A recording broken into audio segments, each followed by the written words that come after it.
Hello guys, my name is Siddharth Varde and this is Unity Fundamentals 1 Mat2 Answer10.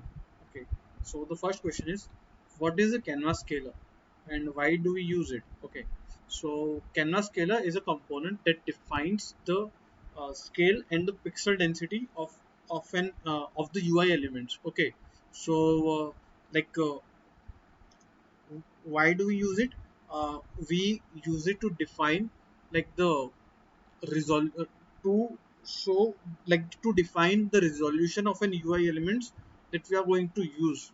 Okay, so for example, let's say I want my image to be at the resolution of like sorry, not my images, but to my entire GUI should be at the resolution of 1920 by 1080. Okay, so I can use canvas scalar element to do that. Then second question is, what are the various types of joints in Unity?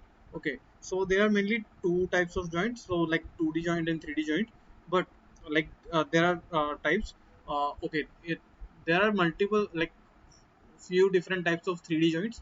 One is character joint, second is hinge joint, third is uh, spring joint, fourth is fixed joint. Okay, then there are 2D joints. Okay, so 2D joints there are fixed joint 2D, hinge joint 2D, uh, uh, fixed joint, hinge joint 2D, then spring joint 2D, then wheel joint 2D, then distance joint 2D, and so on.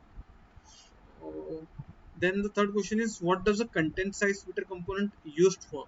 Okay, so okay, content size filter component is the component that controls the size of an layout group. Okay, so uh, like for example, let's say I want to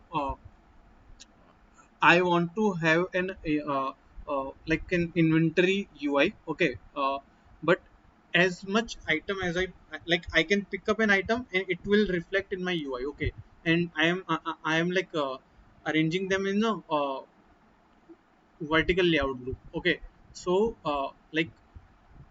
to define this behavior, let's say I have like 10 items currently in my inventory, and I pick up 11th item, then I pick up 12th item, then 13th and 14th and so on. But as many items as I pick up, the size of my UI should increase, right? To define to create this behavior, we use content size filter component. Okay, uh, thank you.